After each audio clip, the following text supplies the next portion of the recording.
Hi, and welcome to Basic Folk, where we have honest conversations with folk musicians. It's me, Cindy. I host this podcast. Thank you so much for joining us today. Basic Folk is on the Bluegrass Situation Podcast Network. No big deal or anything like that, but thanks to BGS for all of their continued support. If you would like to support this podcast, there's a couple different ways you can do it. You can make a financial contribution of at least $5 a month or $60 at one time, and you'll get access to our bonus content called Backstage. Make your contribution at basicfolk.com under the donate button. At our website, you can also sign up for our monthly newsletter, and you can follow us on social media at Basic Folk Pod. Thank you. Mason Jennings. We're talking to a very special person today. He has the most interesting songwriting process I have come across. So since he was around 13 years old, the Minneapolis songwriter has had songs just come to him while randomly playing guitar and singing. He gets in touch with his subconscious and discovers his songs there very naturally. He also never writes the songs down. That's right. He commits each song to memory and only writes them down for liner notes. Born in Honolulu and raised in Pittsburgh, he chose Minneapolis to settle into his music career. There, he found lots of success and managed to avoid the ever-tempting major label record contracts, which were being offered as high as $1 million. Wanting to remain in control of his creativity, he opted to stay independent until he signed with Glacial Pace, a subsidiary of Sony's Epic Records headed by Isaac Brock of Modest Mouse. He released Boneclouds in 2006 on that label and gained much acclaim. An album with Jack Johnson's label and an appearance on the soundtrack to Todd Haynes Bob Dylan film I'm Not There solidified his presence in the folk mainstream. Fast forward to his latest album, Real Heart, co-produced by Pearl Jam guitarist Stone Gossard, is an ode to the acoustic guitar and a love letter to songwriting. Lately, Mason's been working on himself through therapy and self-reflection. In the last few years, he's been working on conquering and controlling depression, agoraphobia, and living a sober life. He's also gotten married again to Josie Jennings, and the couple just recently welcomed their son Western in March of 2022. A lot of these themes appear on Real Heart. We dig into those as well as his painting, the lake he lives on, and Painted Shield, his synth-based rock and roll band with Stone Gossard and Matt Chamberlain. Mason's a very special person, and I'm grateful for this conversation. We'll take a listen to a track from his new album, Real Heart. This is the song On the Brink, and then we'll get to our conversation with Mason Jennings on Basic Folk.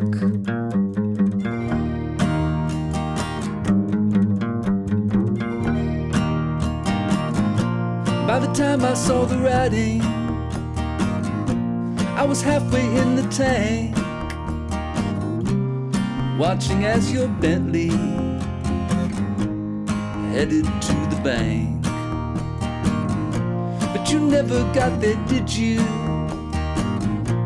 Somewhere you got lost, living like a vampire comes at quite a cost. Where are you now? Where is your swag? Dealing with all this has been such a drag. There ain't no love like a phony love. There ain't no lie like a holy lie. We're only as strong as our weakest link when we're stranded here together on the brink. Mason Jennings, thank you so much for talking. It's so great to have you on. Oh, thanks so much for having me on. It's great to be here.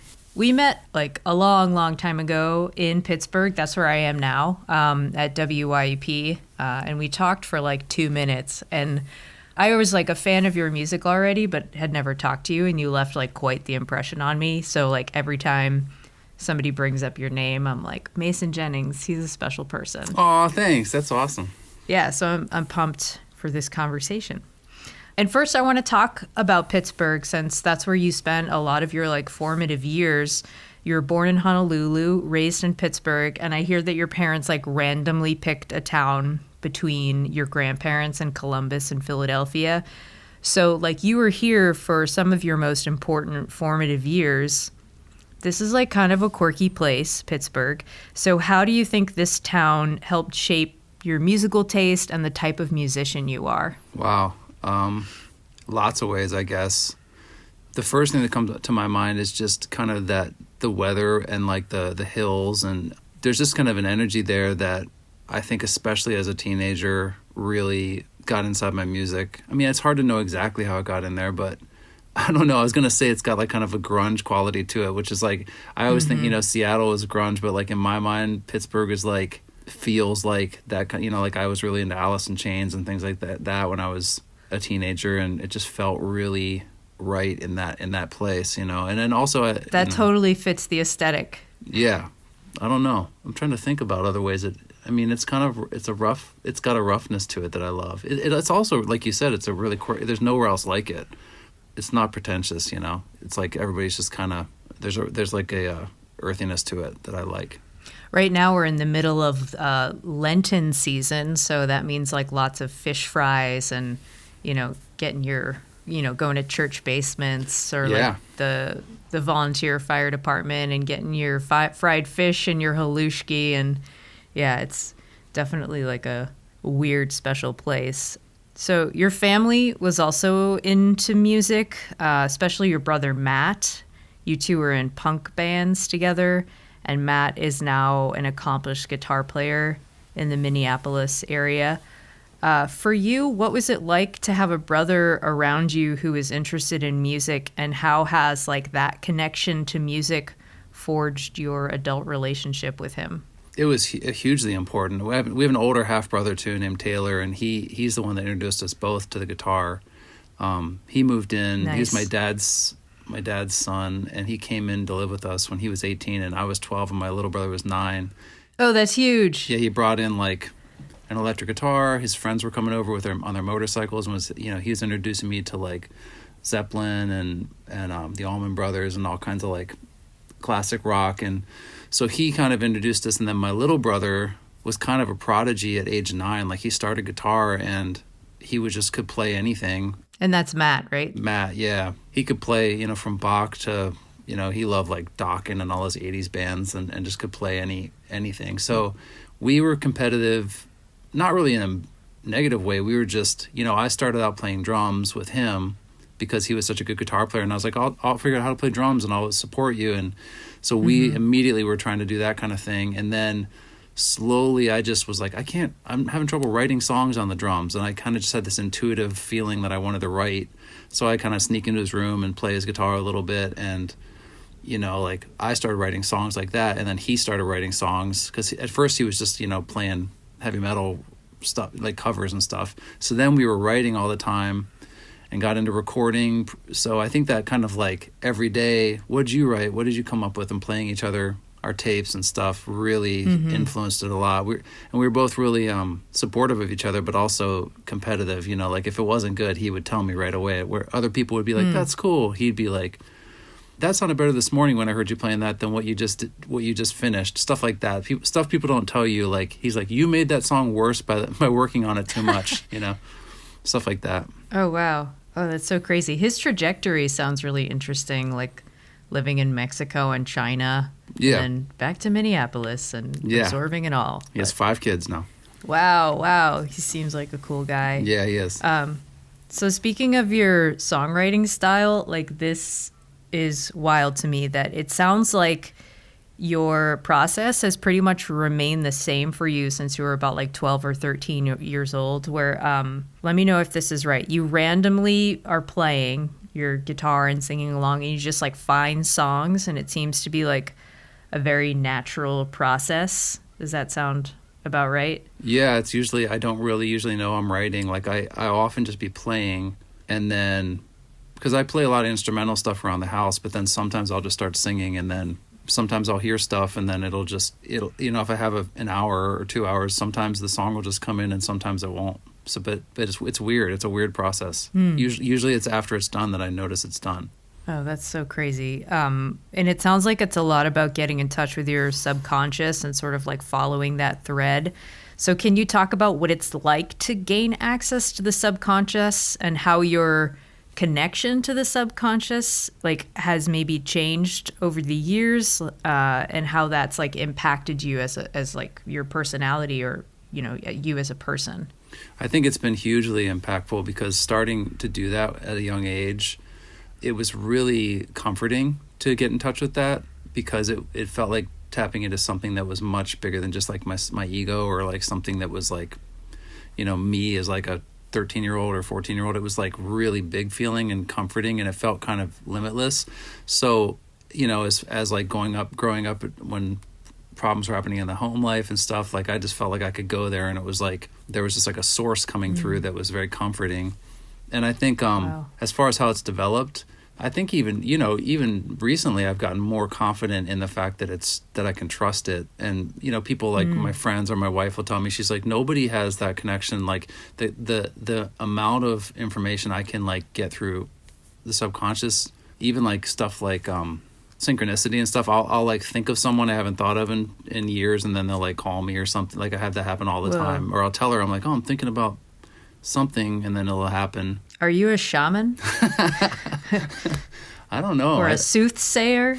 I've thought about the word shaman because, I've read a lot about shamans, and they said a lot of times something happens when they're 12, and that kind of like rips open their reality, often with shaman, and then they see into something, and then they're able to like help people navigate the what the world they see, and then the world behind what they see. But I mean, and I guess when I was 12, like my dad left, and my mom was in like a really deep depression, and she was mentally ill, and so all kinds of crazy stuff was happening then that made me kind of go, like something went, whoa, like I felt like I saw through something, and then the music started coming in then. So then sometimes I think that I'm like, is that similar to what happened to me? And then I've wanted to help other people, and I really feel an urge to kind of like help navigate the seen world and the unseen world to people. So maybe I don't know.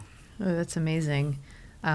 Another incredible thing that I read about is that you never write down anything after you write a song. And right. Like you mentioned before, you're like, oh, the song is done. It just like kind of happens. So you commit the song to memory, and you only write it down when they want lyrics for the liner notes, or now you have like handwritten lyrics for sale. And this seems like pretty unusual to not ever write any of your songs down. So how has that affected your relationship to your songs, and where does this commitment, like committing things to memory, manifest in other areas of your life?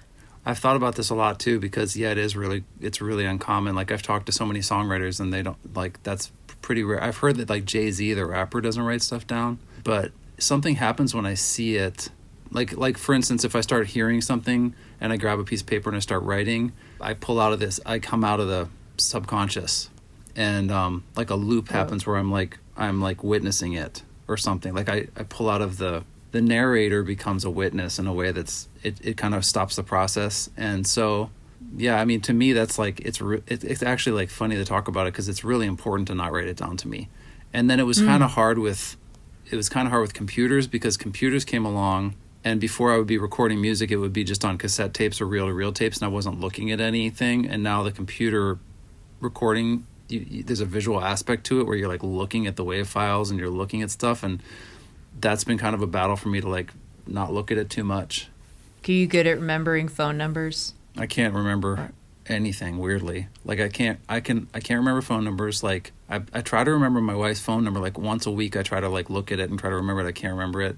And then also I can't remember any story. The weird thing too is I can't remember storylines from books I've read. Like I read all the time, and then people will be like, what was that book about? And I'll be like, I have no idea but I can remember the feeling from the book. So like I could almost like, if you told me about a book and it was like, what about that book? I could like sing to you the feeling of the book, but I wouldn't remember anything about the story. No, it's strange, isn't it? Yeah. And then sometimes I'll think, I go on stage and I'll think I have to sing for 90 minutes of like memorized things that aren't written down, and I better get them right. But it works out usually.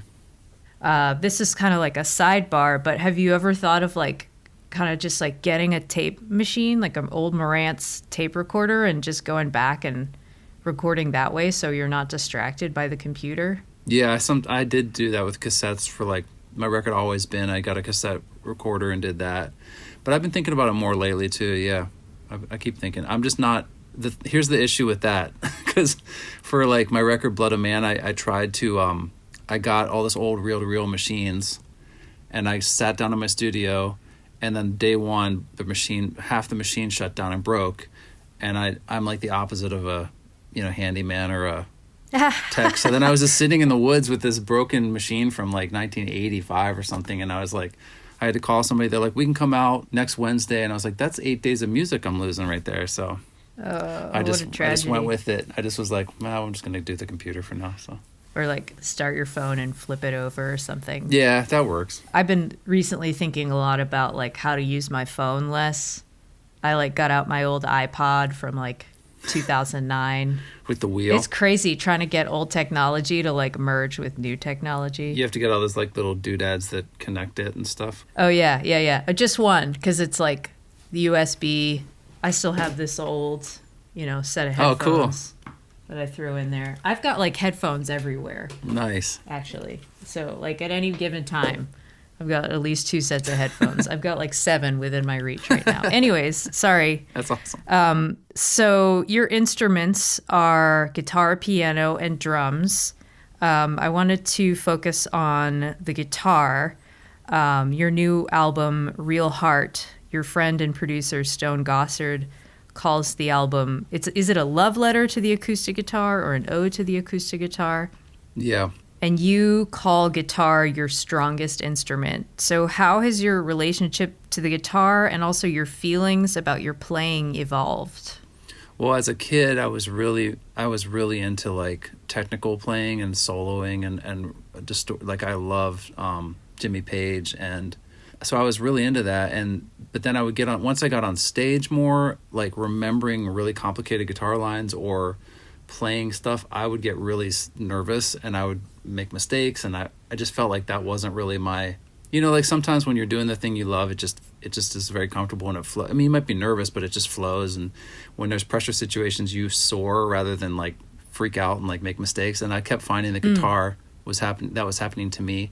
Then when I was like, I don't know, 27, I was playing basketball and I broke my pinky I broke my pinky, like the bone broke and pulled the ligament off too somehow. Ooh, ouch. Yeah, so moving my pinky got really hard, and then sometimes it would just go straight. Like when I'd be trying to play, it would just lock out. So I kind of developed a different kind of way of playing, which was like just more simple, acoustic. It became more of like a supportive instrument, and then I really focused on the kind of minimalism and found that I really like fingerstyle guitar, acoustic guitar playing, and but then lately for this record, because the pandemic happened, I had my guitars laying around and I put them in different tunings, because I always played in standard tuning, and then because I wasn't going anywhere for a while on tour, I just like left my guitars in the weird tunings I didn't have to mess with, and then that got me inspired to try some different stuff, and I got kind of inspired about the guitar again, like as its own, not as just a supporting instrument, but as its own instrumental instrument. So I was listening to a lot of John Fahey, and like I love like Nick Drake's playing, and Elliott Smith. Nick Drake and Elliott Smith are great guitar players, and so and they play on strange tunings sometimes, and so lately I've been really liking just guitar instrumental stuff, and we'll see where that heads.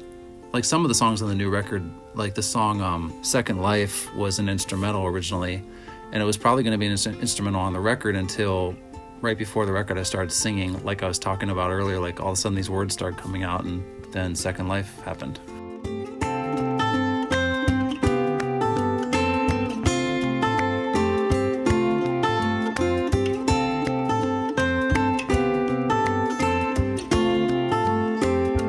In your early days in Minneapolis, you were offered some pretty significant record deals. I read as much as like $1 million, but you turned it down and you said, I'm just against doing it now with the industry being what it is and where my career is.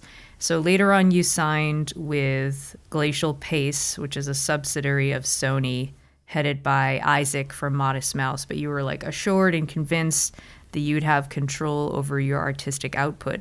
So can you talk about where you land on that line between like wanting to be an artist and also wanting to be famous or financially lucrative, and how that has changed for you over your career?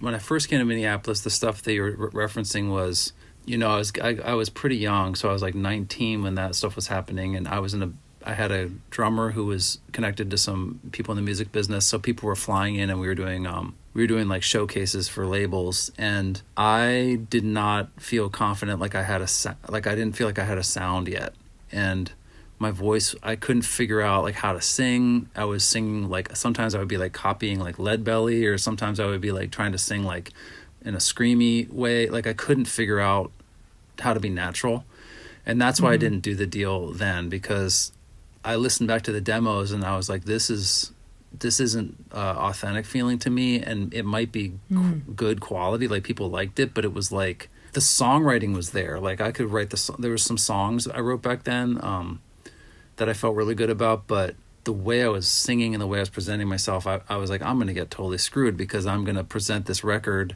and then 2 years later, I'm going to have a different way I want to sing, and then people are going to be like, we've already heard him. Why isn't he singing like that 19-year-old? And so I decided to wait and kind of develop my own, keep developing until I felt like I could stand behind my style, I guess. So that's what I did for those couple years. That's why for my first record, I got my own reel-to-reel 4-track and made the record myself, because at that time, even when I was making my first record, the people I were playing with were way more rock. The sound was way more just loud and rock, and I kept listening back to the tapes and being like, this doesn't quite feel like it's my thing. And then finally, when I got songs like Butterfly or Darkness Between the Fireflies, I was like, that sounds right to me. That seems sustainable. And then when I tried to shop that record, none of the labels were interested. I sent it to 35 labels, and they were like, no thank. Everyone was like, we don't want this. And so I just started selling it myself, and we sold a lot, which was cool. The people wanted it, the labels didn't. And then by the time I got to Isaac... Oh, that old story. Yeah, exactly.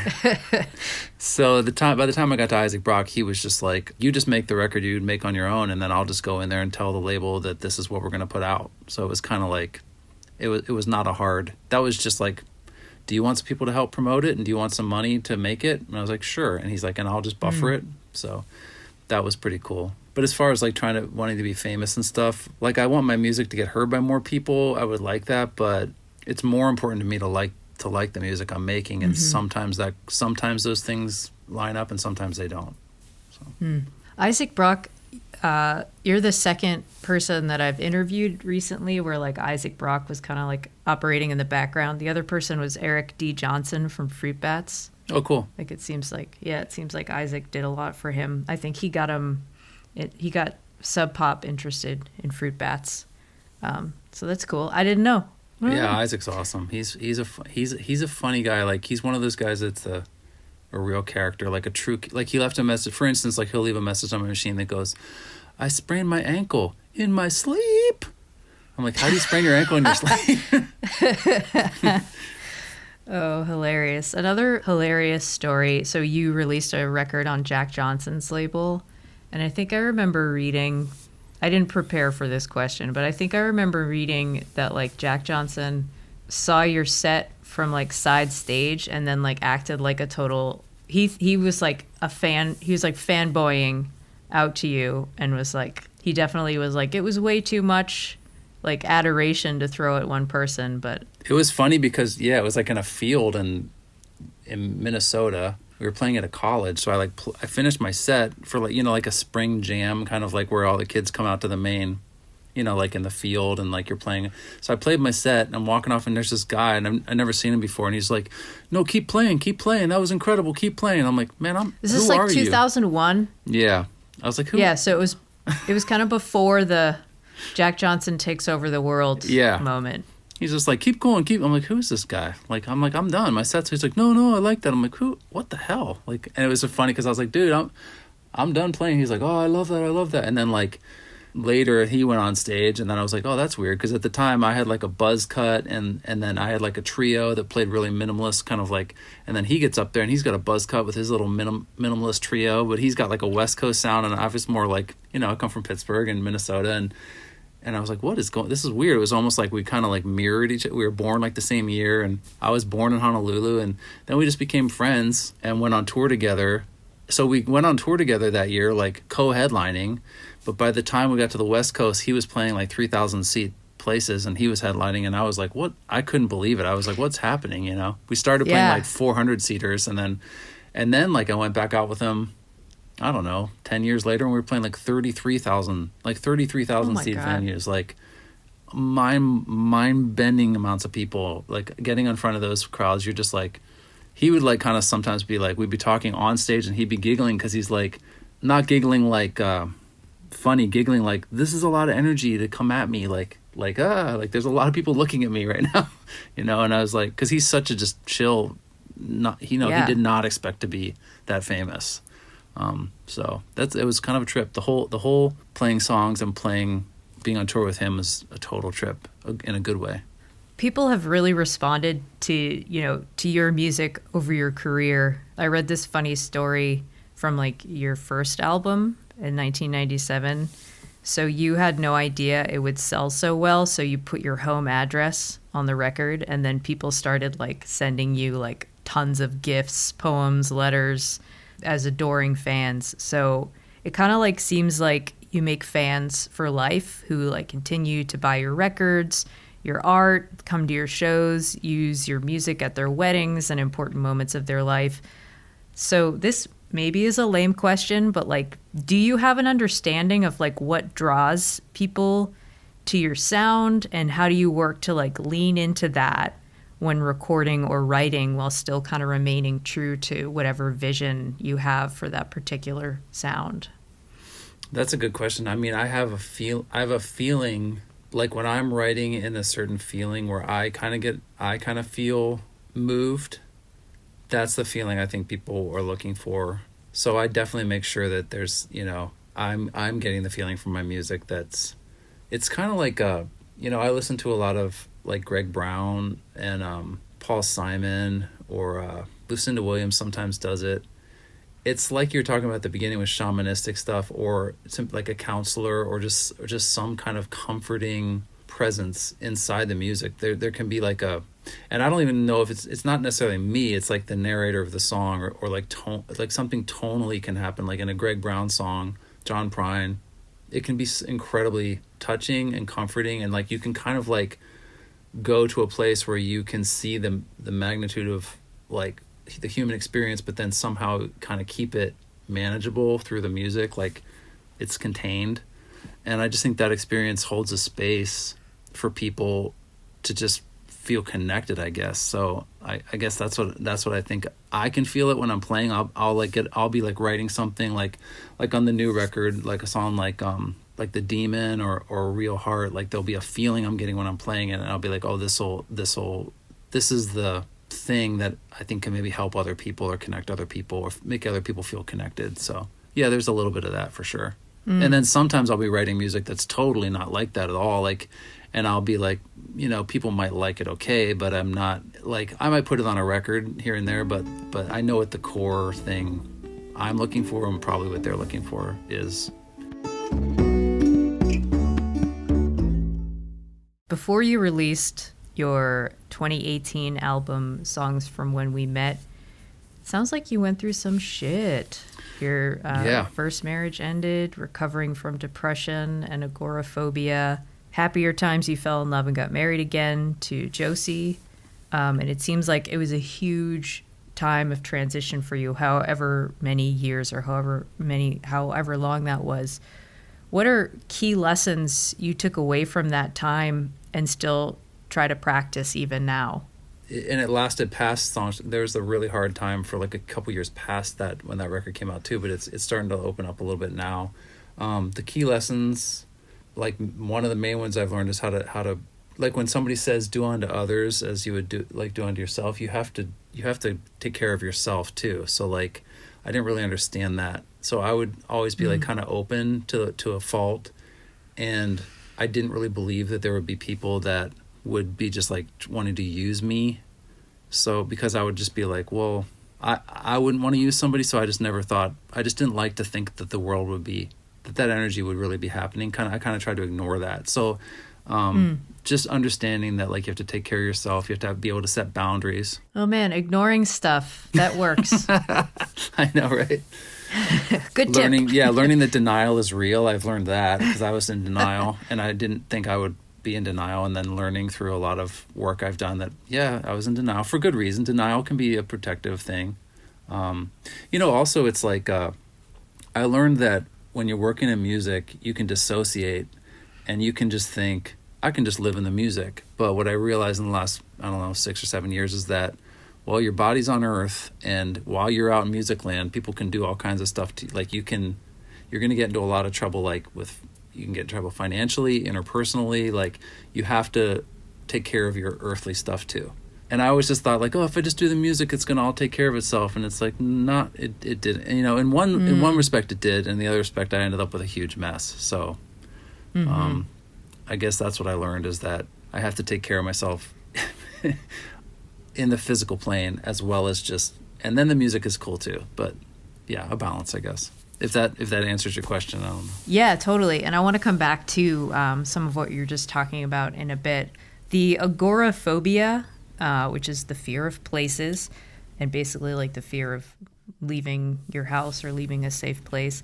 So now that you've worked to overcome it, if you have overcome it, you have been more comfortable on stage. So can you talk about what live performance has been like for you over your career? Agoraphobia, it's a fear of place. It's like kind of the feeling of being trapped. So I didn't know that until I actually got it, because it would be like if I'm in traffic, for instance, I would just be like, well, what if I have to use the bathroom when I'm in traffic or something? And then you start spiraling out. And so for a musician, you're on stage for 90 minutes, and it's like from minute one, if you're like, what if I have to get out of here and I can't? I'm locked and all these people are looking at me. And then also I'm in traffic, I'm in airplanes, I'm in lines at airplanes. It's just all these. So that was just a really challenging mental gymnastics to be dealing with probably for 10 years. But from the beginning of performing, I like the performing part. I used to drink a lot before my performances, but then I stopped doing that probably in maybe 99, 2000, because I was drinking so much. And then on stage one night, I just started laughing like crazy. It wasn't funny. I just started laughing uncontrollably. And then I was like, that's not good. So then I just worked with somebody, a therapist was like, maybe don't drink before you play. So then it moved into a next phase, which was just very sober on stage. And for the most part, for the beginning of my career, it was pretty enjoyable. I like playing live. I feel good at it. I feel like I can really tap into the feeling of the songs. Well, I'm getting better at it, but I used to not like talking on stage. I'd be singing and I'd be all confident, and then I'd start to talk and I would just realize it was like a public speaking event, and I would start to feel really nervous. But then I guess 15 years into my career, I was working with my manager, and he was, we were having this issue where a lot of these fans would come up and they would really lock on me, and they would project on me in a way that, some weird stuff would happen with fans. And he was like, why don't you just say what's ever on your mind on stage to break that? Something's happening where you're not talking and people are projecting, and it's creating a weird torque. So then I just started saying whatever came to my mind, and that got more comfortable. And weirdly, then not the fans, but the weird, intense fans started chilling out because they could see the humanity there, and it really worked. So, wow. Yeah, so now it's better. I mean, I haven't had the agoraphobia thing on stage in years, so that's a huge relief. I mean, it's not fun to be on stage totally having a panic attack for the whole show when you're trying to act normal. I'm sure the shows were suffering, but yeah, I did the best I could, and now I'm back to enjoying it. The new album, Real Heart, you call it the unabashed folk record I've been wanting to make for years. However, you started out thinking that this was going to be more electronic and beats focused, and Stone Gossard suggested that you keep your guitar tracks on some demos, I think, that you had planned on muting your acoustic guitar. So you kind of went in a giant circle. You went to electric and came back to a warm acoustic sound. So how did it feel to you when you realized that the songs were actually taking shape as folk songs, and you abandoned your electronic vision? Well, I felt honored that Stone, because I'm in this band with Stone called Painted Shield, and I'm just the singer in that band. So he's doing all the guitars. So I felt kind of the couple years before this record, I kind of felt maybe I don't know how to play guitar, but I was, and so because I'm just doing the singing, and sometimes I'd send him guitar tracks, and then on Painted Shield it would often get muted. So then when I was doing this record, I think it just kind of seeped in where I'm like, my guitar is probably crap, so I should probably just not, I was intimidated. And so then when he said, let's keep the guitar, I was like, wow, that feels really good coming from Stone, because I respect him so much.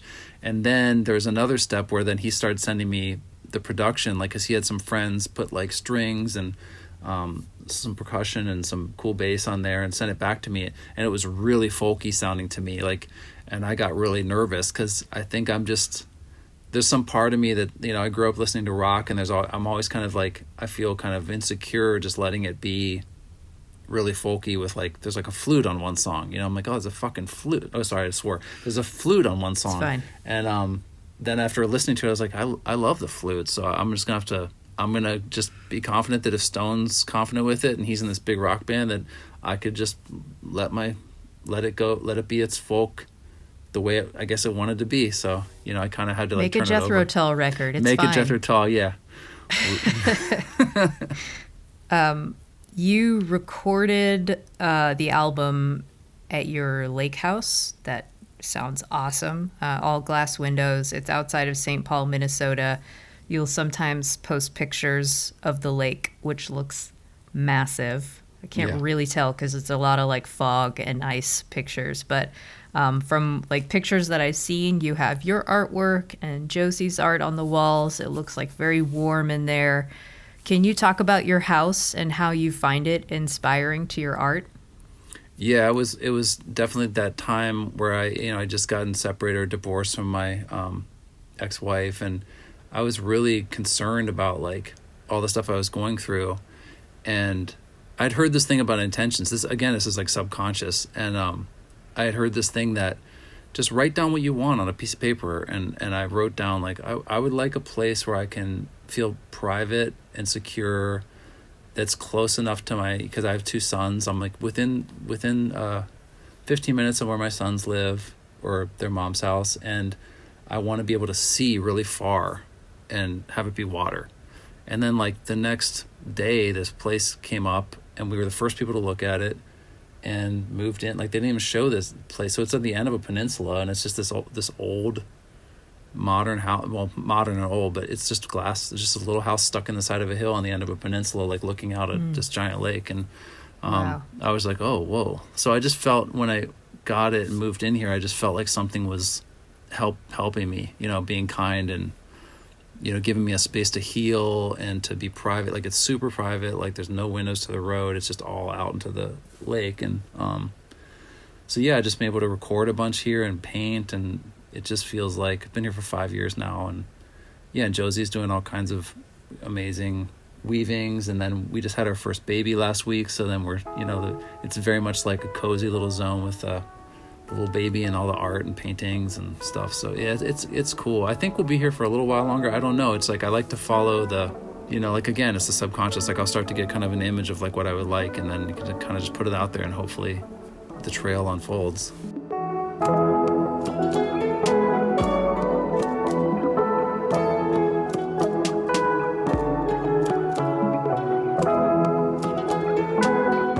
So, on the record, there are lots of like coming to terms with things reflected. Like you said, I've learned that it's okay to be my real self, and that you've been working on acceptance and working to reject protective denial. We talked about a little bit. So basically, like working to heal old familial wounds and end the generational dysfunction that's occurred in your family system, which occurs in like all of our family systems. And that's very powerful to hear about. So being who you are and not who you think everyone else thinks you should be, that's really powerful. What can you say about your journey with this healing in terms of like what exactly helped you, and what part did the songs play in all of this? Like, do you feel healed? Well, I'm definitely feeling a lot better. I was doing like some pretty intensive therapy for a while, and actually like yesterday the therapist was like, I think you're good to go for if you want to check in a month or two. And I was like, oh, whoa. I love that. Yeah, I was surprised myself because, I just had this baby, and it was, and then some other stuff was happening, and she's just like, you're able to walk through it in a way that's totally new. And so I feel like, yeah, it's to that next place. I'm far more healed than I was 2 or 3 years ago. And what helped, I've been going to different like recovery programs that have helped a lot, and a lot of therapy, like EMDR. I did that for a while. That helped a lot. What is that? It's like it's this kind of therapy where you do this, like you use pulses and they go back and forth in your hand, like your hands or tapping, and then you're able to, like with a therapist, like to go back into these memories from when you're young and feel them so that they get felt, and then they can, like, the whole idea is like, if you feel it, you can heal it. Like, it's the suppression of when things aren't getting felt. When you're suppressing and trying not to feel, that's when all these other addictions and problems happen. So kind of the idea is, in a safe way, you go back and you feel these things that you've like kind of put on a shelf psychically from your past, and the way you do it is you access it through this tapping, and it's a pretty trippy process, like, and so that really unlocks some stuff and allows some things to get felt and move through. And then I think one of the biggest things for me is just being able to set boundaries. Like when I didn't know that I could set boundaries in my life because I grew up with such mental illness with my my mom, and just knowing that I can like trust myself, I guess, and be able to set boundaries has created a much different day-to-day environment for me. Wow. I want to ask about your relationship with your inner child. I'm going to read you this quote. You said, "Getting in touch with that wounded childlike part of myself that needs to be heard and healed and reparented, to really listen to what my inner child has to say and to honor him and give him the unconditional love he never got, because as I have learned the hard way, if I can't love myself, I can't love others." So how have you changed your relationship with your inner child? Like what is that like now, and how has it made you a different person? I got turned on to this process that I'd never heard of like inner child work or anything. But then a few years ago, I was introduced to it through some therapy, and then joined some groups to work on it. And so there's this non-dominant handwriting, which I was like, what is that? But there's this thing you can do where you ask a question with your dominant hand, and then you can answer the question with your non-dominant hand on a piece of paper. And they consider that like your inner child will answer. Also, your true self, or your divine child is what some people call it. So I was like, what is this? This is probably super woo-woo. And I was really like, this is not going to work. But then I started doing it, and all this really clear information started coming out. So I would do it like for like 5 minutes a day. And I don't, we were talking about earlier, I don't usually write things down. I don't usually write anything. So I would just ask like, "Hello, little Mason, like, how are you today?" And then answers would come out. And I'm like, what do you want to tell me? And then all this stuff would come out. And then I would just consistently be like, "I'm here for you. You're a priority to me."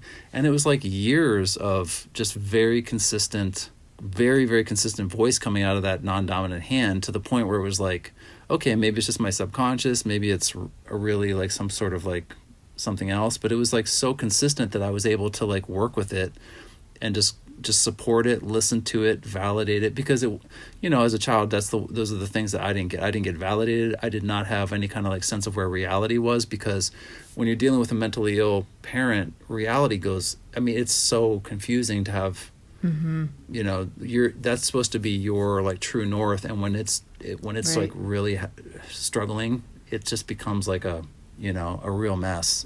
So yeah, for anybody, you can just try it. People can just try ask yourself, your inner child, a question with your right hand, and then if you're right-handed, and then answer with your left, and some cool stuff happens. Like for me, it was pretty cool. So that's where it started. And then with therapy, I got a lot of support too that way too. So. Oh, that's cool. We were talking about this earlier, of like people taking advantage of your, basically your trust and your openness.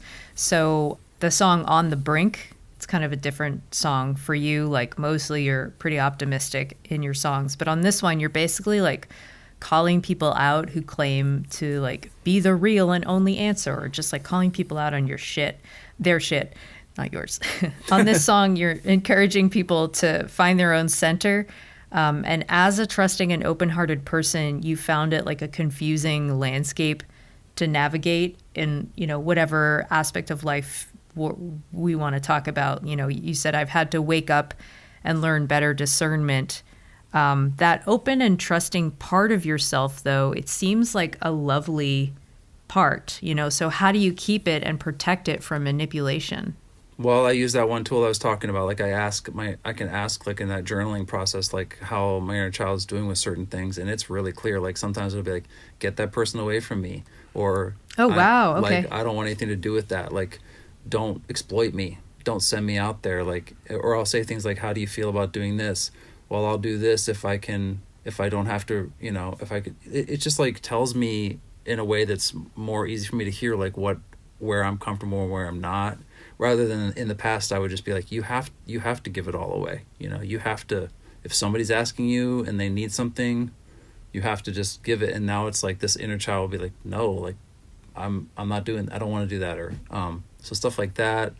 Is the idea that like the inner child doesn't have as much like, layered shit that they're dealing with, and they're just like open and pure and honest? Yeah. The idea is that when you grow up in a situation where, like for me, where my parents weren't capable of the kind of love you're supposed to get from a parent, the inner child like heads for the hills. Like it stops developing. It like protects itself by like, the first thing it does is just get like go into hiding, and then a false self gets created to protect it. So it's just kind of sitting there at that age, but you can go back in and it can grow up. Like, because it just kind of didn't grow up because it was not feeling safe. So like sometimes it happens with people like really young, sometimes it's in a teen. So like, yeah, you're accessing like, it's just a natural maturation process that in families that are dysfunctional, like really, and where there's mental illness or alcoholism, it gets really arrested at a certain age. And so for me, it's like, I guess it's just it's a maturation process, I guess. It's like, I mean, it's not always going to be a little kid inside me. Like, I think it's even the last few years I've been doing this work, it's getting older. It's like, it's maturing, and hopefully they're going to catch up with each other is what I'm hoping. Put your adult self on ice for a little bit. Yeah, the Walt Disney head. Yeah. I wanted to talk about sobriety. Second Life is, you said it's partly about Josie and partly about sobriety, and you've been working on that for about 10 years. And I read you're 4 years sober at this point. So what advantages have you experienced because of remaining sober, and do you miss not being sober? Well, when I first got sober, like in 10 years ago, I definitely missed it every day. But then I went back out for a few years, and by the time I was done that time, I don't miss it at all anymore. I think everything's better because of being so. For me, everything's better because I don't ever go to that. There's a thing. It's like the drinking is one thing, or the drugs is one thing, but like the during the day part when you're not drinking it's like a roller coaster, and there's just all kinds of other stuff that comes with it, with anxiety or living in that kind of like in those extremes. But what I do struggle with sometimes now, because the next level of recovery is like, drinking's pretty easy to see, but then there's these other things that are like drinking, like dissociation, where you like space out and you're always living in fantasy land, or you're like living in sort of denial. Like those are things that are more compelling to me that I have to work on. Like I'll definitely have the impulse to be like, I'm just gonna space out all day and like just think I can live in the music, and that's a little harder. That's a little more compelling than drinking now. And so then I have to remember, like, it's a balance. Like it's kind of like with drinking, you can just go sober, but as far as like living your life, you can't ever like, I'm never going to daydream. I'm never going to, you have to like live in this life. So it's a little more complicated, but the sobriety thing, and then Josie's sober too. So like our house is like, I feel really supported. She's in recovery too. So we're both like, got a lot of seltzer in your house? Yeah, a lot of LaCroix, a lot of that Pellegrino. I was thinking about the different like mindsets you can have, like spacing out or being like mindful and present.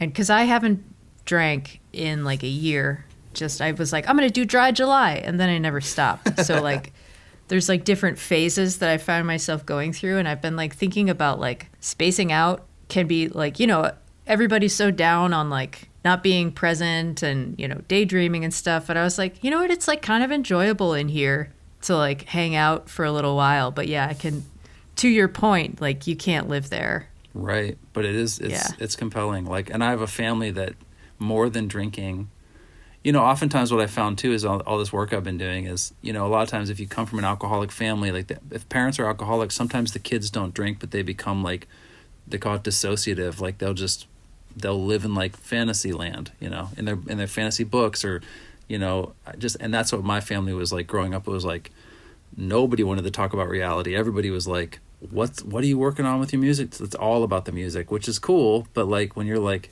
there's a faucet that's broken and that we need to get groceries, and then people were just like talking about books. So it's a balance.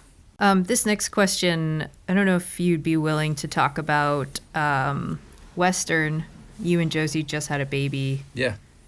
Like, he's so fresh. He's a fresh, brand new human being, born on March 16th.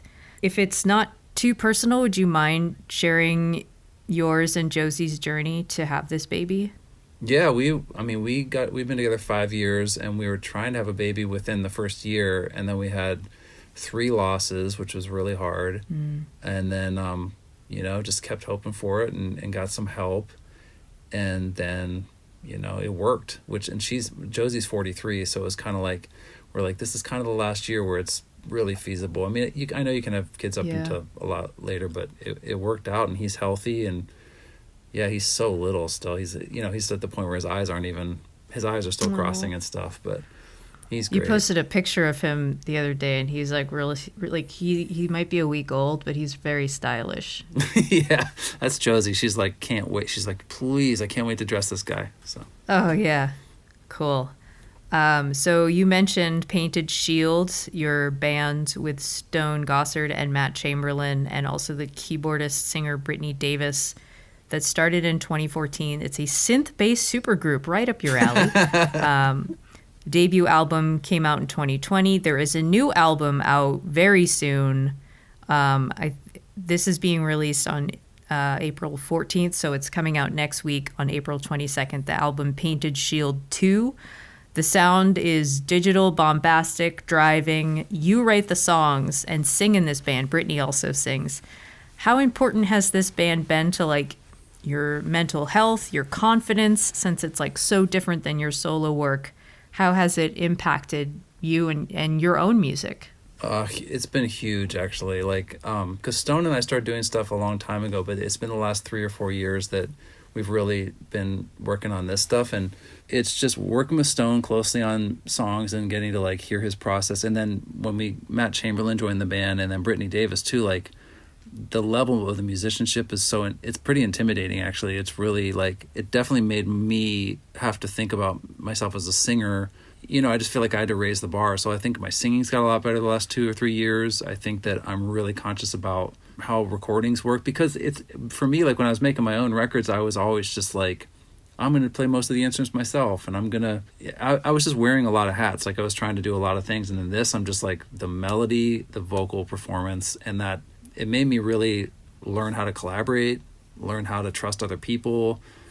It allowed me to like let Stone help me with the production of my own record too, because we built a rapport where I don't think I would have done that before, because I used to have more control issues, and now I'm starting to learn how to like trust certain people more, like we were talking about, like have some discernment about who's safe and who's not. And this new record's really cool too, because there's about 3 songs on there that were kind of like they're versions of my songs from like maybe 20 years ago. There's a song called Bird's Nest that used to be called Freedom, and that was going to be on my second record. And we kind of like I kind of went back and I was like, you know what, this could be really cool with this level of musicianship. Like it just never had the right band.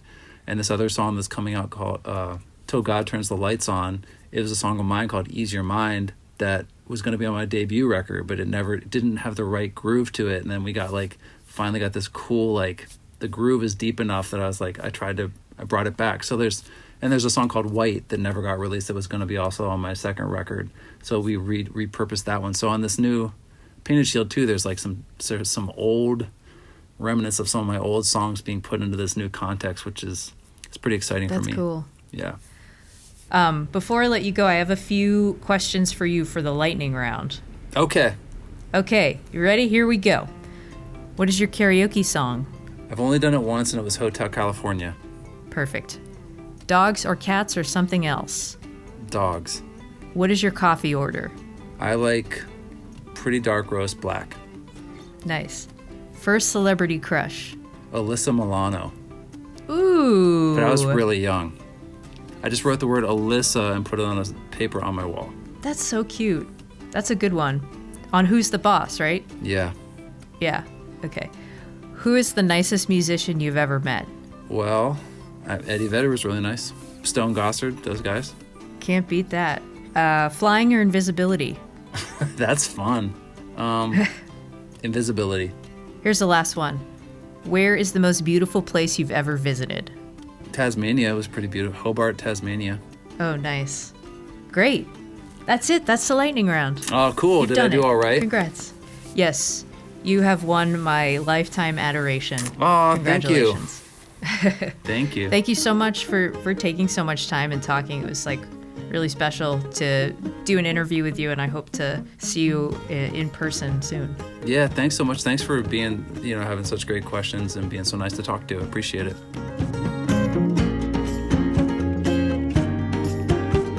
This episode of Basic Folk was produced by John Nungesser. Alex Stanton composes our music. You can find Basic Folk on the Bluegrass Situation Podcast Network.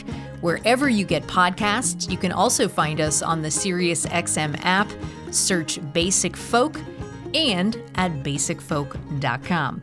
Thanks for listening all the way to the end. We like you so much. Okay, we'll talk to you next time. Bye.